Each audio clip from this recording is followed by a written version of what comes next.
The lights of the Silver Peak Hotel shone brightly, reflecting the opulence that has always fascinated me. I, Lucas, a young attendant, was on my shift once again, admiring the beauty of the lobby, the polished marble beneath my feet, the crystal chandeliers hanging like stars, and the unmistakable scent of fresh flowers created an ambience that seemed straight out of a fairy tale. But at the same time, this scenario reminded me of how challenging life could be. The hotel walls were not just fences of luxury. They were limits that I dreamed of surpassing. "Good morning, miss." I greeted a guest passing by. She smiled, and that gave me a little cheer. Friendliness has always been my strong point. I liked making people feel welcome. Although the work was exhausting, I always tried to do my best. My colleagues said I had a special way of dealing with guests, and I believed that made a difference. That day, however, an expectation in the air seemed to promise something different. The clock struck 2 p.m., and a group of guests entered through the lobby. Among them, a man I immediately recognized, Vincent Harrington.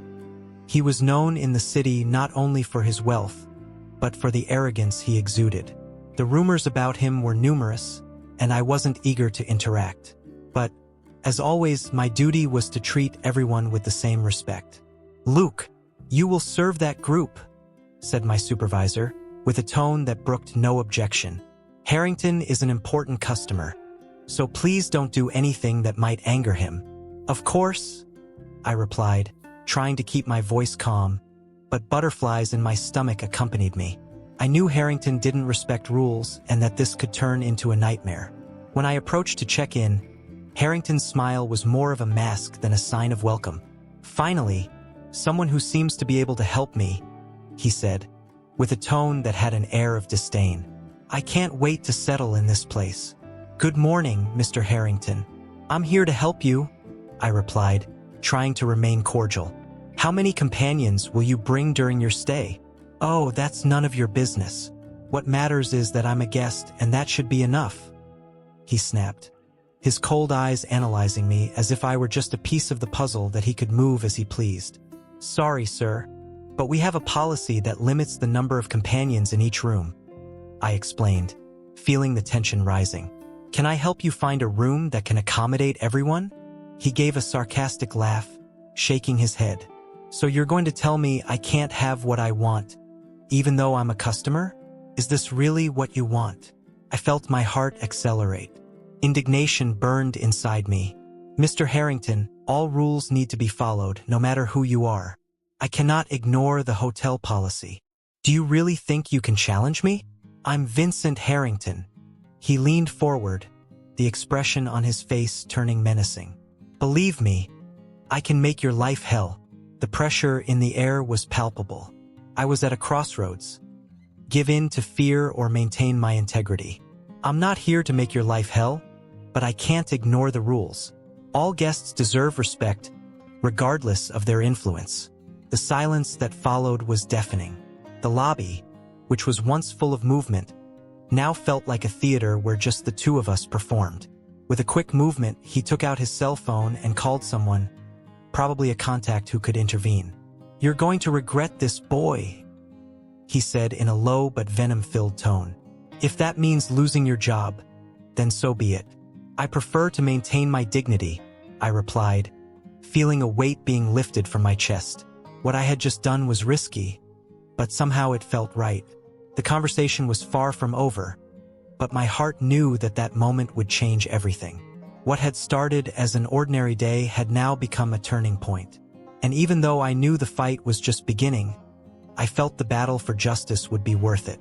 The atmosphere in the lobby of the Silver Peak Hotel was heavy, almost palpable. I felt my heart race as Vincent Harrington stared at me with a look that seemed to pierce my soul. He was taking advantage of his position, and indignation was growing inside me. "Do you really think you can ignore this hotel's rules just because you have a little money and influence?" I said, trying to keep my voice steady, but the anger made me shake. Harrington smiled, but it wasn't a friendly smile. "Lucas, don't forget that people like me can make or break careers. You should think twice before opposing me." The arrogance in his voice made me want to scream, but I knew I needed to stay calm. I looked around, noticing that other guests were starting to pay attention to our conversation. "I'm not here to please you, Mr. Harrington. I'm here to make sure everyone is treated with respect. Rules are there for a reason, and I won't ignore them." The answer came out bolder than I intended, but adrenaline was running through my veins. He frowned, and for a moment, I thought he might lose his cool. "You don't know who you're dealing with, kid. I'm a valued customer, and you should remember that." He leaned forward, and his expression became more and more menacing. "Your actions have consequences. You could lose more than just this job. If losing your job means standing up for what's right, then so be it." The words came out of my mouth like a challenge. I could feel a mix of fear and determination enveloping me. I knew I was risking everything, but the idea of being complicit in something so unfair was unbearable. The argument attracted the attention of the hotel manager, who quickly approached. "What's going on here?" he asked, looking from me to Harrington. I could feel the tension in the air and the feeling that my life was about to change. "This employee is disrespecting me," Harrington said, in a voice that carried a mixture of disdain and indignation. "I am a VIP guest, and I expect to be treated as such." "I was just doing my job," I retorted, but the manager didn't seem convinced. He looked at me, and I noticed a look of concern on his face. "Lucas, perhaps you'd better step aside for a moment," he said, his tone indicating that, regardless of the truth, the scales were tipping in Harrington's favor. "But, sir, I started to protest, but he raised his hand. "No, Lucas, it's better this way. Let's talk in my office," which made me even more alarmed. Dismissal seemed imminent. In the office, the manager closed the door and crossed his arms. "You know you can't challenge a customer like him. You need to understand that the hotel's priority is to maintain a good relationship with our guests. But what about ethics? What about respect?" I questioned, my voice rising in frustration. "I cannot remain silent when I see someone trying to abuse their position." "You're being naive," he replied, the tone of his voice now one of disappointment. "In this hotel, respect is based on power and money. You need to learn to adapt." "I'm sorry, but I can't do that," he said, with a knot in his stomach. The silence that followed was deafening. He took a deep breath, and then, with a wave of his hand, declared, "Lucas, I can't keep you here. You're fired." Those words echoed in my mind like thunder. My body became paralyzed, and I felt as if the ground had collapsed beneath my feet. "But, sir, I was only doing what was right." "I understand, but what's right doesn't matter when it comes to keeping the hotel running," he replied, the coldness in his voice making it clear that the decision had been made. "You can go." Those last words left me in a state of shock. Anger and sadness mixed in me, but at the same time there was a spark of determination. I wasn't going to let this be the end. As I walked out of the hotel, the door closing behind me, a new resolve began to form. I looked up at the gray sky above and took a deep breath, feeling the cool wind on my face. This isn't the end, I thought, promising myself that I would find a way to get back on my feet. Life had to have something more in store for someone who refused to remain silent in the face of injustice. And even though everything seemed to fall apart, I knew my fight was just beginning. The feeling of helplessness enveloped me like a heavy cloak as I walked the streets, far from the Silver Peak Hotel. The dismissal still resonated in my mind, a cruel echo of the fight I had fought against Vincent Harrington. Looking around, I saw life taking its course, indifferent to my fall. Each step was a reminder of what he had lost and, at the same time, a desperate search for a new beginning. That afternoon, sunlight filtered through the treetops, creating a play of shadows on the ground. I had decided that I would not let myself get down. With my head held high, I looked for opportunities, but every door seemed to close in my face.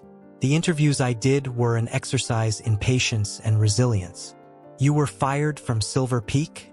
What a shame," said the recruiters, with looks that mixed understanding and disdain. It was as if the dismissal was a permanent stain on my history. "Lucas, you need time to recover," said Sarah, my longtime friend. We met in a modest cafe, where the aroma of fresh coffee mingled with the sound of lively conversation. Why don't you consider getting involved in something that really makes a difference? There's a social project that needs volunteers and, well, I think you'd fit in perfectly there. A social project? What could I do there, Sarah? I have no experience in this area. I only know how to serve customers, I replied, somewhat skeptical. Sarah looked at me with a firm gaze. You have much more to offer than you think. You've always had a passion for helping others, Lucas. And, believe me, the young people there need someone like you. Hesitation consumed me, but Sarah's words lit a fire in my heart. What I really wanted was to make a difference, and maybe this project was the opportunity one needed to find myself again. Okay, I'll think about it, I agreed, feeling a slight surge of hope.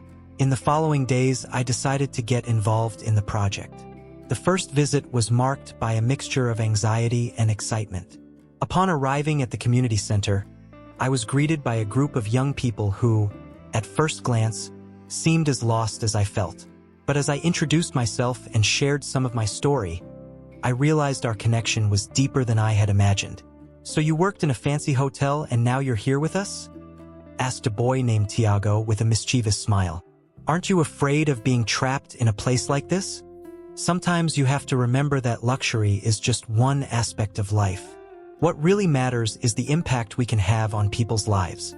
I replied, trying to convey the importance of empathy and respect. The following weeks were transformative. Working with those young people gave me a new purpose. We had deep conversations, we laughed, and at the same time we faced daily challenges. One of them involved organizing an event to raise funds for the program. I remembered how we organized parties at the hotel and used that experience to help the team get structured. Lucas, you are amazing. How do you manage to keep everyone motivated like that? Asked one of the volunteers, Clara, in a moment of relaxation after a meeting. It's simple, I replied. I believe everyone here has potential. We just need to believe in ourselves and each other. Over time, I started to gain confidence. What was once a temporary job turned into a passion. Every smile and thank you from the young people we helped was worth more than any compliment I had received at the hotel. Helping them to believe in themselves and envision a better future was what moved me now. One afternoon, while we were organizing materials for the event, one of the young people called me to look at something.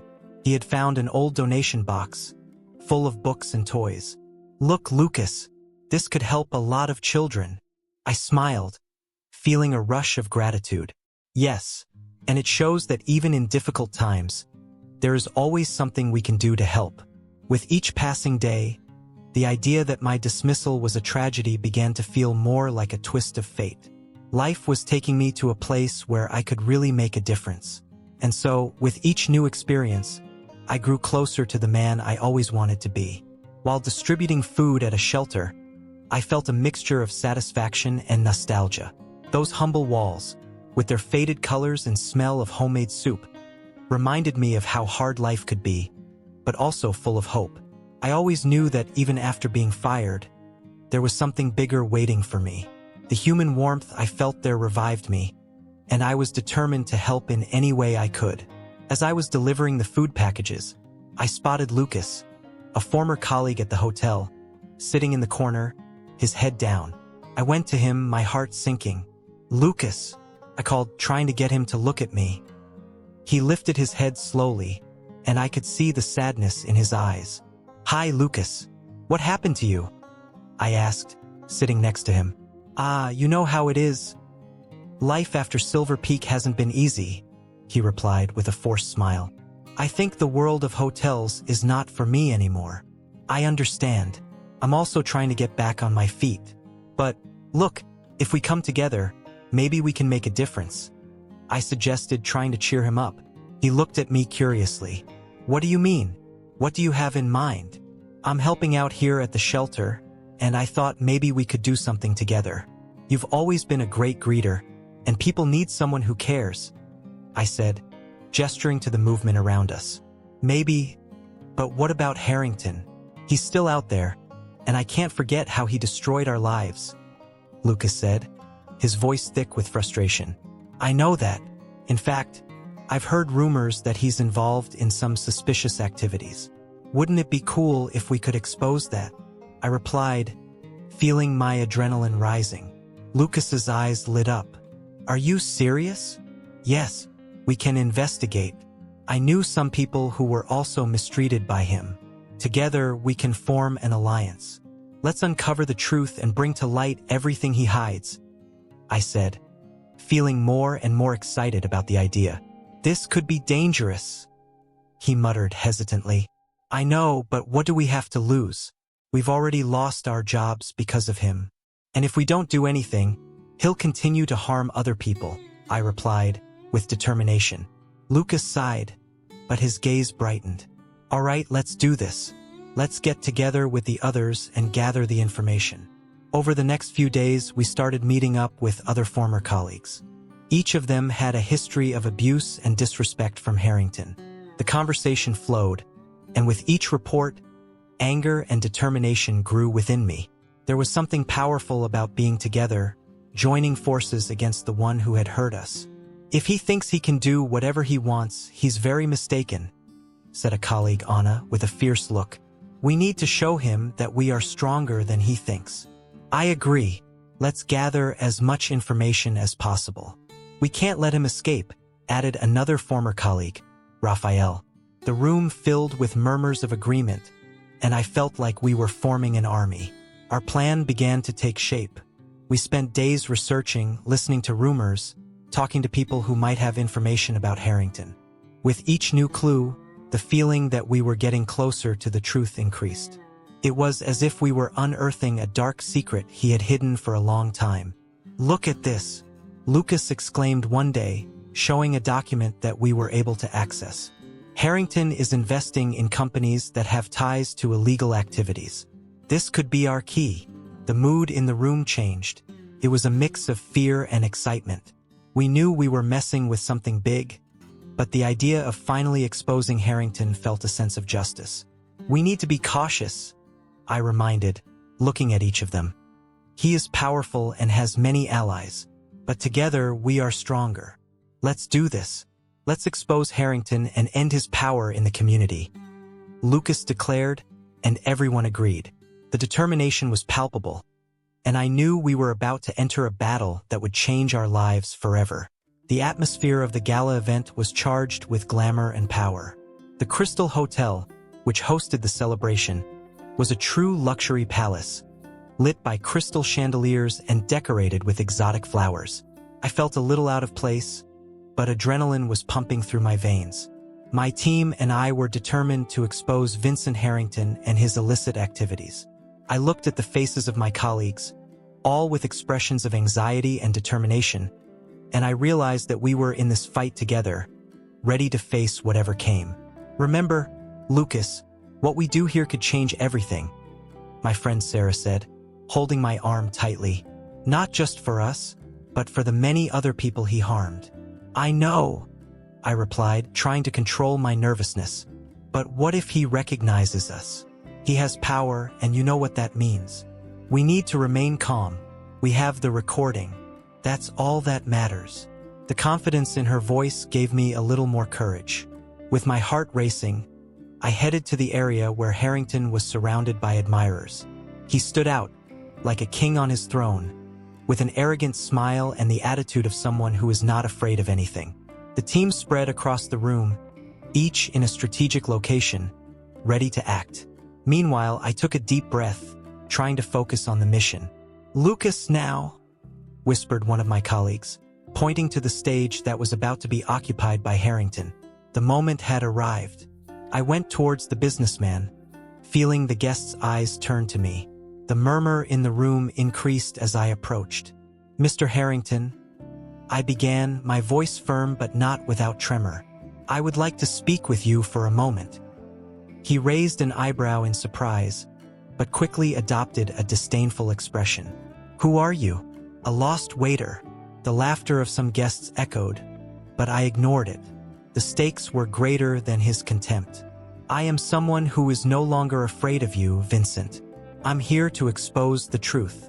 The room fell silent, and I could feel the tension in the air. Expose the truth? He repeated, laughing sarcastically. Do you really think you can intimidate me with your bravado? You don't know who you're dealing with. I know very well who I am dealing with, and you can't buy the truth.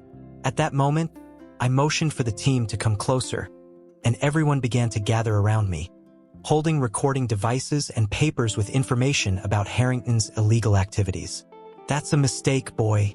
You have no idea what you are doing. He tried to maintain his composure, but his tone betrayed the nervousness that was beginning to creep in. Actually, I know exactly what I'm doing, and this will end now. With that, one of my colleagues started playing the recording of Harrington's conversations, where he discussed bribes and shady deals. The voices echoed throughout the room, and shock took over those present. You can't do this, Harrington shouted, trying to regain control of the situation. But it was too late. The proof was there, clear and undeniable. The growing murmur turned into screams of indignation, and some guests began to move away from him, as if the truth were a contagious disease. The police arrived quickly, called by one of the event's security guards who had clearly realized the seriousness of the situation. Harrington, who had been so imposing before, was now surrounded. He tried to defend himself, but the truth was relentless. The officers detained him in front of everyone, and I could hear the boos and applause mixed in the room, like a choir celebrating justice. You're going to regret this, Lucas, he screamed as he was taken away, but he no longer felt afraid. What was once a nightmare had turned into a collective victory. I looked around and saw smiles, people applauding, and I realized that the fight for justice had created a bond between us. You did it, Lucas. Sarah came to hug me, and I pulled her close, feeling the emotion overflowing. We did it. Yes, it wasn't just about me. It was about all those Harrington had harmed, about the courage to stand up to injustice and the importance of coming together for a greater purpose. Looking at the crowd surrounding us, I realized that this fight was just the beginning. I believe that sometimes fate has strange ways of surprising us, and that day taught me that courage can open doors we never thought existed. The sun was shining brightly the morning after Harrington's arrest. I could hardly believe that all that had happened. Adrenaline was still coursing through my veins as I prepared for my interview at a new hotel, the Luxor Grand, which had a reputation for being one of the best options in the city. It was a place that prided itself on its ethics and the respect it offered to all guests and staff. I was hopeful. It was the chance I needed to start over, to validate my struggle and the decision not to let myself be intimidated. When I arrived at the hotel, the reception was stunning, with crystal chandeliers that sparkled like stars and a subtle scent of fresh flowers in the air. I was greeted by a friendly girl who guided me to the interview room. As I waited, I couldn't help but think about how my life had changed in the last few days. From a young attendant to a symbol of resistance against injustice, I was on a journey I never imagined I would take. Soon, the manager entered the room. He was a middle-aged man with gray hair and a firm but welcoming gaze. As soon as he greeted me, a wave of recognition passed through me. "Luke? And you?" he exclaimed, a wide smile forming on his face. "I'm Ricardo, your colleague from the Silver Peak era. I heard about everything that happened. You were incredibly brave in confronting Harrington." I couldn't believe that Ricardo, my old colleague, was there. "Ricardo, I didn't know you worked here. It's good to see a familiar face." He sat across from me and started talking about how the culture at the Luxor Grand was different, emphasizing the importance of ethics and respect. "We highly value the integrity of our employees, and from what I hear, you have that in spades. I am very impressed by your courage," he said, looking into my eyes sincerely. The nervousness I felt began to dissipate. We talked about my past experiences and what I had learned from my resignation. I shared how the event with Harrington made me realize the importance of fighting for what's right, even if it meant losing everything. Ricardo listened attentively, nodding his head in agreement. "You know," he began, "we're looking for someone who not only has customer service skills, but who can also be a leader among the employees. Someone who can inspire others to stand firm on their principles, just like you did." My hopes began to rise. "Are you saying that?" "Yes, Luke. I would like to offer you a position here," not just as an attendant, but as a team coordinator. You will have the chance to shape our hotel culture and ensure everyone feels valued and respected. I was speechless. The offer was more than I could have dreamed of. That's incredible, Ricardo. I don't know how to thank you. I just wanted to do the right thing, and suddenly this turned into a new opportunity. You don't need to thank me. Life is full of surprises, and I believe you deserve this chance. I'm excited to work with you and see the impact you can have here. As we talked, a feeling of renewal came over me. I wasn't just starting a new job. I was starting a new chapter in my life. I looked at Ricardo with gratitude and determination. I promise I will do my best and work hard to make sure everyone here feels as valued as I feel right now. After the interview, as I left the Luxor Grand, a feeling of euphoria and hope invaded my heart. I had faced a giant, and although I had lost my job, I had found something much more valuable: the ability to fight, to be heard, and to make a difference. My journey was just beginning. Along the way, I would help others find their worth and dignity, just as I had found mine. And so, I knew that what was right would always be worth fighting for, even when the challenges seemed insurmountable.